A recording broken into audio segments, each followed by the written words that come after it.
भैया राम राम नमस्कार। हमें तो चिंता ही हो, नाम है हमारा सचिन चौधरी। मध्य प्रदेश के बुंदेलखंड इलाके के लाने, उत्तर प्रदेश के बुंदेलखंड इलाके के लाने और भोपाल से लेकर कानपुर तक के लोगों के लाने एक बड़ी खुशखबरी है। काहे कि अब भोपाल विदिशा को जो रोड है वो 4 लेन होने वालो है। मध्य प्रदेश की कैबिनेट ने आज की स्वीकृति दी है।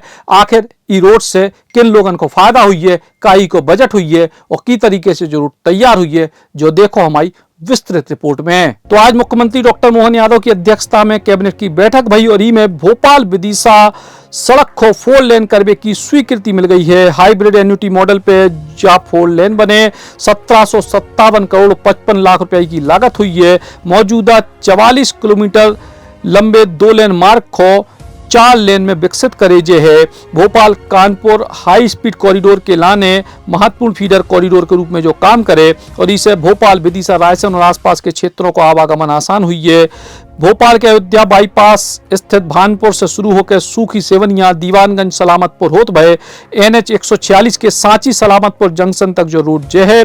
भविष्य में यातायात तो बढ़ते भोपाल महानगरी क्षेत्र के विस्तार को देखत भय इको 4 लेन करवो जरूरी मानेगो है।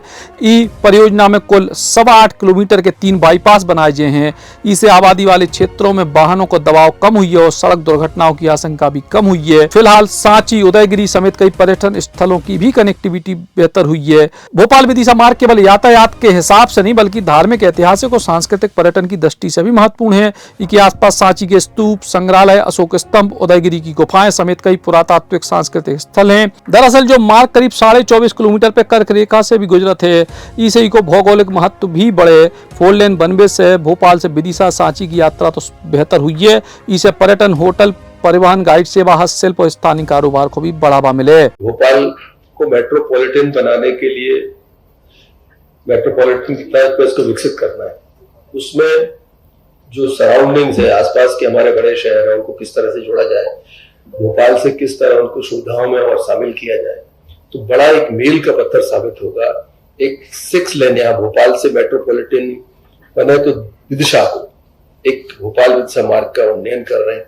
2 लेन से 4 लेन करेंगे। इसको पेवर शोल्डर निर्माण किए जाएंगे और ये लगभग पहले इसको 1467.42 करोड़ की लागत स्वीकृत की गई थी, लेकिन बाद में इसको पुनरीक्षित किया गया तो 1617.70 करोड़ की राशि इसमें जारी की गई थी।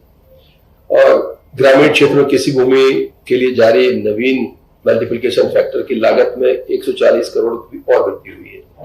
आज हम कह सकते हैं कि लगभग 1757 करोड़ की ये इस परियोजना को स्वीकृति मिली है। और ये इस परियोजना हेतु जो कंसेशन हमारा अवधि है वो 17 वर्ष की रहेगी। और इस मार्ग के बनने से भोपाल के साथ साथ विदिशा को भी एक बड़ा बाजार मिलेगा। विदिशा को विकास की सुविधा संभावनाएं बढ़ेंगी, क्योंकि स्वाभाविक रूप से मार्ग बनता है, मार्ग विकास के रास्ते भी बनता है, इंडस्ट्रीज के रास्ते खोलेगा। आपके होटल इंडस्ट्री है, वेयर हाउसिंग है, लॉजिस्टिक्स है, सारी चीजों का एक तरह से उनको लाभ मिलने वाला है। एक चीज और, भोपाल शहर के हिसाब से हमारा बाईपास, जो भोपाल बाईपास 4 लेन BOT टोल वाली परियोजना का जो था, उसमें पिछले 2 वर्षों में 145.87 करोड़ रुपए टोल एकत्रित किया गया और ये लगभग 77 करोड़ रुपए प्रतिवर्ष के हिसाब से ये टोल वसूला जाता है। इसका उपयोग मार्गों के उन्नयन, रखरखाव और राज्य बजट पर निर्भरता न रहे, इसके लिए इसका उपयोग करते हैं। तब कैबिनेट ने इस टोल संग्रहण की अनुमति अभी दी है 19/7/26 से इसको 31 तक 5 वर्ष के लिए लोक निर्माण विभाग को अधिकृत किया है इसको टोल बढ़ाने के लिए। इस पैसे से तो हमारी जो दूसरी परियोजनाएं हैं और मार्गों के उन्नयन और नए निर्माण में भी इसका उपयोग होता है। और बाईपास भी हमारा जो भोपाल बाईपास है, एक्यूरेट रहे, मोटरेबल रहे और लोगों को बाहर से यातायात करने के लिए सुविधा युक्त रहे, इस बात की चिंता भी सरकार ने की। भोपाल से विदिशा होत वह जो रास्ता आगे कई रास्ताओं को जोड़त है। भोपाल से सागर, कानपुर, छतरपुर, पन्ना, झांसी, ललितपुर समेत बहुत सारे इलाकों को जो रास्ता जोड़त है और ऐसे में जो 4 लेन बनने से निश्चित तौर पर लोगों के लाने बड़ी सुविधा हुई है। राम राम।